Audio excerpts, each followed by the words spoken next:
नमस्कार, hot topic में आपका स्वागत है। मैं हूं अखिलेश शर्मा। कर्नाटक कांग्रेस के कार्यकारी अध्यक्ष सतीश जरकीहोली ने एक नया विवाद खड़ा कर दिया है। उन्होंने हिंदू शब्द की उत्पत्ति पर सवाल उठाते हुए कहा कि यह भारत का नहीं बल्कि ईरान और फारसी से आया है। कर्नाटक के बेलगावी जिले में आयोजित एक कार्यक्रम में कांग्रेस नेता ने कहा कि हिंदू शब्द का अर्थ जानकर आपको शर्म आ जाएगी। उन्होंने कहा कि इसका मतलब होता है अश्लील और इस पर बहस की जरूरत है।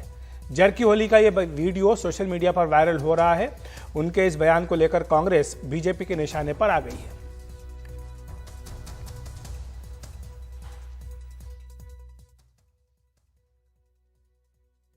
हिंदू शब्द कहां से आ गया? ये हमारा है? पर्शियन का है। पर्शियन का है ईरान, इराक, कजाकिस्तान, उज्बेकिस्तान। फिर भारत का उधर का क्या संबंध है? फिर आपका कैसा होगा ये हिंदू? चर्चा होना चाहिए। अभी व्हाट्सएप में, विकिपीडिया में देखो, पर्शियन कहाँ से आ गया शब्द? आपका नहीं है। फिर उसका मीनिंग आपको समझ में आ गया तो आपके अब शर्म आ जाएंगे। हिंदू का जो मीनिंग है वो बहुत गंदी है। वहीं कांग्रेस के एमएलसी हैं नागराज यादव। उन्होंने सतीश जरकीहोली के बयान का बचाव किया है।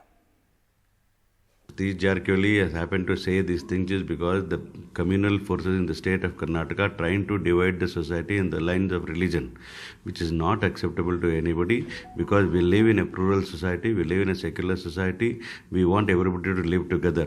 In the name of Hindu, trying to mislead people, we have to take everybody together and go. That is not happening in Karnataka state or in the government of India's administration. That's the reason Satish Jarkioli is saying that there is a fascist forces behind these things to divide the society. And that's the reason he is emphasized on these issues.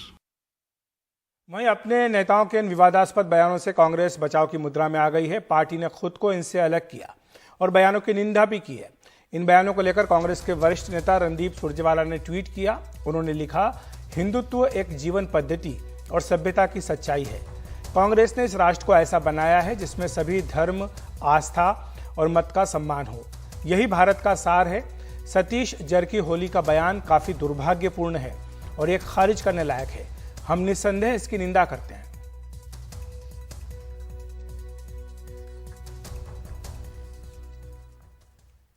वहीं BJP ने कांग्रेस के नेताओं के इन विवादास्पद बयानों को लेकर party को आड़े हाथों लिया है। They should not be, creating confusion. Instead of bring what is this society, respect the sentiments.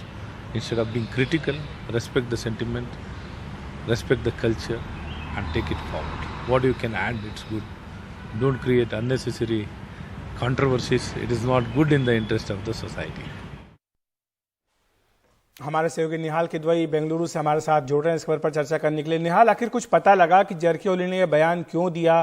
क्या कारण है कि एक राजनेता होने के बावजूद भी वो इस तरह के विवाद खड़ा करना चाह रहे हैं जो कि समाज में एक तरह का बंटवारा करे? देखिए, जरकीहोली परिवार का जहाँ तक सवाल है, उनके दो भाई बीजेपी में हैं, वो खुद कांग्रेस में हैं और इन सभी भाइयों के विवादास्पद बयान हमेशा आते रहते हैं। और जब कभी भी जरकीहोली ने, उनके जो बड़े भाई हैं, उन्होंने जब कभी भी कुछ बयान दिया तो बीजेपी ने कहा कि ये उनका निजी बयान हो सकता है, उससे डिस्टेंस किया, जो आमतौर पर सभी पार्टियां करती रहती हैं। लेकिन इस तरह का जो बयान है, इसको लेकर के यहाँ पर निश्चित तौर पर काफ़ी चर्चा तेज़ हो गई है। और इसलिए भी क्योंकि अब विधानसभा चुनावों को 6 महीने से भी कम का वक्त रह गया है। हालांकि अगर इसके ऐतिहासिक पृष्ठभूमि इसका देखें तो जो जानकारी हमें मिली है, मुझे पता नहीं कि किस हद तक मैं ये जानकारी ठीक है, कि शायद किताबुल हिंद में अल-बरूनी नाम के एक अरबिक जो ट्रैवलर जो भारत आए थे, उन्होंने इसका जिक्र किया था। अब ये देखना है कि किस संदर्भ में उन्होंने किया था, क्यों किया था और कहां से जरकीहोली ने इसको पढ़ा और किस तरह से वो इंटरप्रेट कर रहे हैं। तो ये सब जरकीहोली को साफ करना चाहिए और तभी शायद ये तस्वीर साफ हो पाती। एक चीज़ और बताना चाहूँगा कि वो जिस तरह से हिंदी बोल रहे थे, जो उत्तर कर्नाटक में हिंदी बोली जाती है, क्योंकि वो महाराष्ट्र और हैदराबाद से काफ़ी नज़दीक है, ऐसे में लेकिन वो एक्सप्रेशन सही ढंग से नहीं आ पाता, तो वो क्या कहना चाहते हैं और क्या कह रहे हैं इसके बीच में भी कहीं ना कहीं मुझे ऐसा लगता है कि थोड़ा गैप ज़रूर है, और ये सारी चीज़ें जारकिहोली को साफ करनी चाहिए, क्योंकि जिस तरह से उन्होंने कहा है उसको लेकर के चुनाव के वक्त यहाँ पर निश्चित तौर पर सरगर्मी काफ़ी तेज़ हो गई है। लेकिन निहाल, जैसे आप एक इतिहास का जिक्र कर रहे हैं, आप एक किताब का जिक्र कर रहे हैं, अलबरूनी की किताब का बता रहे हैं, हवाला दे रहे हैं, लेकिन जो जारकिहोली का बयान मैंने सुना वो किसी किताब का या इतिहास का हवाला नहीं दे रहे, वो तो जो व्हाट्सएप पर आया है उसका जिक्र कर रहे हैं और कह रहे हैं कि हिंदू शब्द का मतलब बहुत गंदा है। तो यही कारण है कि कांग्रेस को समझ में आया कि उनका यह बयान कितना घातक हो सकता है, और सुरजेवाला ने सफाई दी, और न केवल सफाई दी बल्कि निंदा भी की है। मैं भी यही कह रहा हूं कि जारकिहोली ने कहां से इन चीज़ों को लिया है और किस संदर्भ में अलबरूनी ने अपनी किताब किताबुल हिंद में लिखा है, ये सारी चीज़ें उनको साफ करनी चाहिए ताकि तस्वीर साफ हो। इस तरह से समाज में निश्चित तौर पर इस तरह की अगर बयानबाजी होती है तो पहले से ही यहाँ पर काफ़ी हल्ला हंगामा खड़ा हुआ है, और ऐसे में इस तरह की बयानबाजी निश्चित तौर पर किसी भी समाज के लिए घातक साबित हो सकती है, इसमें कहीं कोई दो राय नहीं है। तो किस संदर्भ में जारकिहोली ने कहा है उनको अपनी तस्वीर साफ करनी चाहिए। हालांकि अब तक इस पूरे विवाद के बाद उन्होंने अपना दूसरा बयान जारी नहीं किया। निहाल, आप हमारे साथ बने रहिए। दूसरी जो खबर है, बड़ी खबर, वो भी बेंगलुरु से ही आ रही है।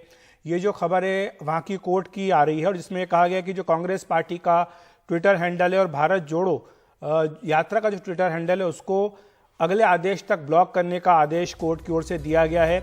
बताया जा रहा है कि इसमें जो मामला है ये कॉपीराइट वायलेशन का है, और कुछ सोशल मीडिया पोस्ट इसमें थी जिसमें कि KGF 2 फिल्म के जो गाने थे उनका इस्तेमाल इस वीडियो में कांग्रेस पार्टी ने अपने ऊपर किया था, ये आरोप है। और इसके बाद शिकायत की गई थी।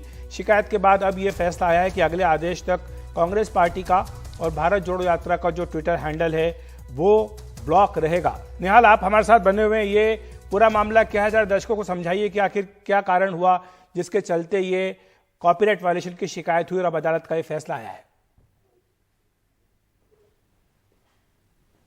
देखिए, KGF 2 के प्रोड्यूसर्स और जिन लोगों के पास म्यूजिक राइट्स हैं उन लोगों ने इस महीने की 5 नवंबर को एक मामला दर्ज करवाया था बेंगलुरु की एक लोकल अदालत में, और उसमें यह कहा था कि भारत जोड़ो यात्रा जो चल रही है उसके बीच में कई बार जो गाने बजाए गए हैं, जो सॉन्ग्स बजाए गए हैं, वो सब KGF 2 के हैं, और इसके लिए कांग्रेस के नेताओं ने, कांग्रेस पार्टी ने उसकी इजाज़त नहीं ली थी, और ऐसे में कॉपीराइट का वायलेशन है और वो चाहते हैं कि कोर्ट इस मामले में कार्रवाई करे। उसके बाद आज जो जानकारी मिली है उसके हिसाब से सुनवाई हुई है, और जैसा कि सामने बात आ रही है कि शायद कुछ अकाउंट्स को बंद करने की बात ट्विटर से अदालत की तरफ से कहा गया है। तो ये सीधे तौर पर KGF 2 के जो प्रोड्यूसर, डायरेक्टर और जो म्यूजिक के जिनके पास राइट्स है, उन्होंने ये 5 नवंबर को ये मामला स्थानीय अदालत में दर्ज किया था, और ये बताया था कि बगैर किसी इजाज़त के, बगैर इन लोगों की इजाज़त के ट्यून बजाई गई, उस पर कई लोगों ने डांस भी किया, और एक बार नहीं कई बार ट्यून्स का इस्तेमाल किया गया है, लेकिन इसके लिए कोई भी इजाज़त, किसी भी तरह की इजाज़त प्रोड्यूसर, डायरेक्टर या जिन लोगों के पास भी KGF 2 के राइट्स हैं उनसे नहीं ली गई। और इसीलिए यह मामला, जैसा कि मैंने आपको पहले भी बताया कि 5 तारीख को दर्ज हुआ था, उसके बाद आज अदालत की तरफ से ये सारी बातें कही गई हैं और ट्विटर को निर्देश जारी किया गया है। शुक्रिया आपका निहाल इस तमाम जानकारी के लिए।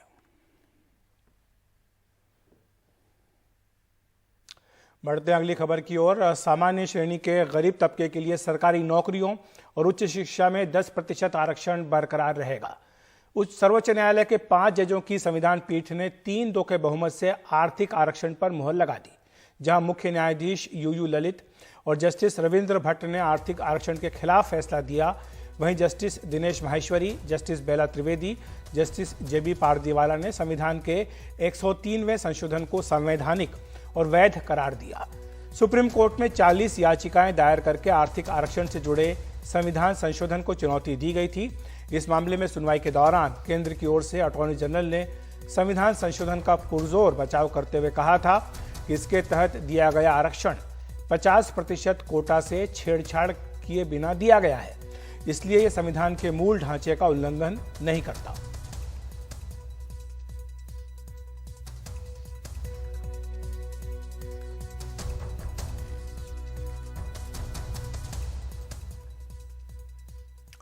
वहीं सामान्य वर्ग के आर्थिक रूप से कमजोर लोगों को 10% आरक्षण देने के भारत सरकार के फैसले को कानूनतः वैध ठहराने के सुप्रीम कोर्ट के फैसले पर देश भर में एक बड़ी राजनीतिक बहस छिड़ गई है।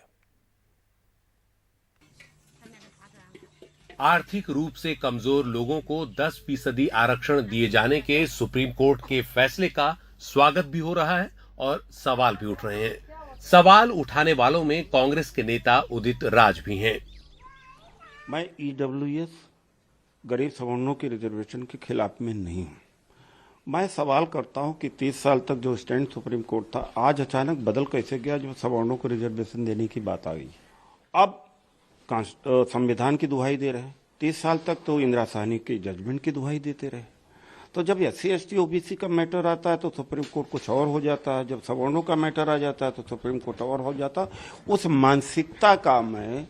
मानसिकता के ऊपर सवाल कर रहा हूं। जवाब सुप्रीम कोर्ट को देना चाहिए। गॉड नहीं है, देश के लिए अकाउंटेबल है, जनता के लिए अकाउंटेबल है। कांग्रेस पार्टी की सोच गरीब विरोधी है। अगर गरीब व्यक्ति को उसका अधिकार मिल रहा है और सर्वोच्च न्यायालय देश का, जो हम सबसे बेहतर संविधान का ज्ञाता है, वो एक फैसला देता है तो उस पर सबसे ज्यादा दर्द किसी को होता है तो वो कांग्रेस पार्टी को होता है। नीतीश कुमार की जनता दल यूनाइटेड ने सुप्रीम कोर्ट के फैसले का स्वागत किया है। जेडीयू के प्रधान महासचिव केसी त्यागी ने एनडीटीवी से कहा कि बिहार के पूर्व मुख्यमंत्री कर्पूरी ठाकुर ने 1978 में पहली बार बिहार विधानसभा में मुंगेरी लाल कमीशन की रिपोर्ट रखी थी, जिसमें सामान्य वर्ग के गरीब लोगों के लिए आरक्षण का प्रस्ताव रखा गया था। इसी के चलते कर्पूरी ठाकुर की सरकार चली गई थी। इसके 12 साल बाद 1990 में पूर्व प्रधानमंत्री वीपी सिंह ने सामान्य वर्ग के कमजोर लोगों के लिए 10% आरक्षण देने का ऐलान किया था। केसी त्यागी ने बताया कि इसके बाद नीतीश कुमार के नेतृत्व में बिहार में सवर्ण आयोग का गठन किया गया था और इसकी सिफारिश भी आर्थिक तौर पर कमजोर लोगों को आरक्षण देने की थी। हमें प्रसन्नता है कि सुप्रीम कोर्ट ने आज उस पर मोहर लगाई है और सभी को इसका स्वागत इसलिए करना चाहिए कि अदालतों के फैसले पर टीका टिप्पणी करने के रिवाज कम। जो कुछ लोग अब नए तरीके से आर्थिक आधार पर सभी वर्गों के लिए आरक्षण की व्यवस्था चाहते हैं, वो मानसिक तौर पर बीमार हैं और पूरी संवैधानिक व्यवस्थाओं को वो बदल करके देश को गृह युद्ध की तरफ ले जाना चाहते हैं। अब एक वर्डिक्ट आया है, लेकिन ये कुछ संभावनाएं छोड़ गया। इंदिरा साहनी जजमेंट या बालाजी, अब वो 50% सीलिंग खत्म हो गई। सरकार को फौरी तौर पर एफर्मेटिव एक्शन के दायरे को विस्तृत करने के लिए जातिगत जनगणना करानी चाहिए और उन आंकड़ों के आधार पर, उन वैज्ञानिक आंकड़ों के आधार पर अब जब सीलिंग नहीं है तो आनुपातिक दृष्टिकोण से प्रतिनिधित्व को बढ़ाना चाहिए। सालाना जिनकी आमदनी होगी 8 लाख से कम। अब उदाहरण के रूप में ये लीजिए कि आप मजदूर वर्ग पूरे देश भर में सभी ट्रेड यूनियन मिलकर मांग कर रहे हैं कि मिनिमम जो उनकी तनख्वाह होनी चाहिए उसका घोषणा कानूनी तौर पर दिया जाना चाहिए 26,000 हर महीने। ये बनता है आपका 3,12,000 एक साल में।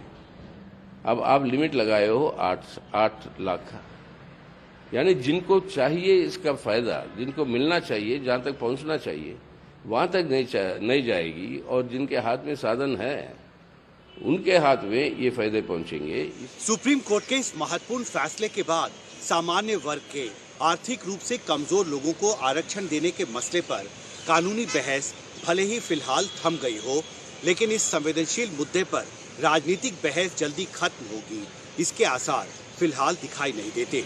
सुप्रीम कोर्ट से कैमरा पर्सन जेवियर के साथ हिमांशु शेखर, एनडीटीवी इंडिया। प्रियंका गांधी वाड्रा ने आज हिमाचल प्रदेश के ऊना में रैली की और बीजेपी पर जमकर हमले बोले। उन्होंने कहा कि डबल इंजन की सरकार पिछले 5 साल में कहां थी। पिछले 5 साल से हिमाचल प्रदेश में और 7 साल से केंद्र में होने के बावजूद 63,000 पद खाली हैं। प्रियंका ने वादा किया कि कांग्रेस की सरकार बनने पर पहली बैठक में 1 लाख रोजगार देने का निर्णय लेंगे। वहीं बीजेपी अध्यक्ष जेपी नड्डा ने कहा कि केंद्र में जब कांग्रेस की सरकार थी तो परियोजनाएं लटकी रहती थी। 10 साल की मनमोहन सिंह सरकार के समय मनाली सुरंग सिर्फ 1300 मीटर ही बन पाई थी, जिसे मोदी सरकार ने 2 साल में पूरा करके दिखा दिया।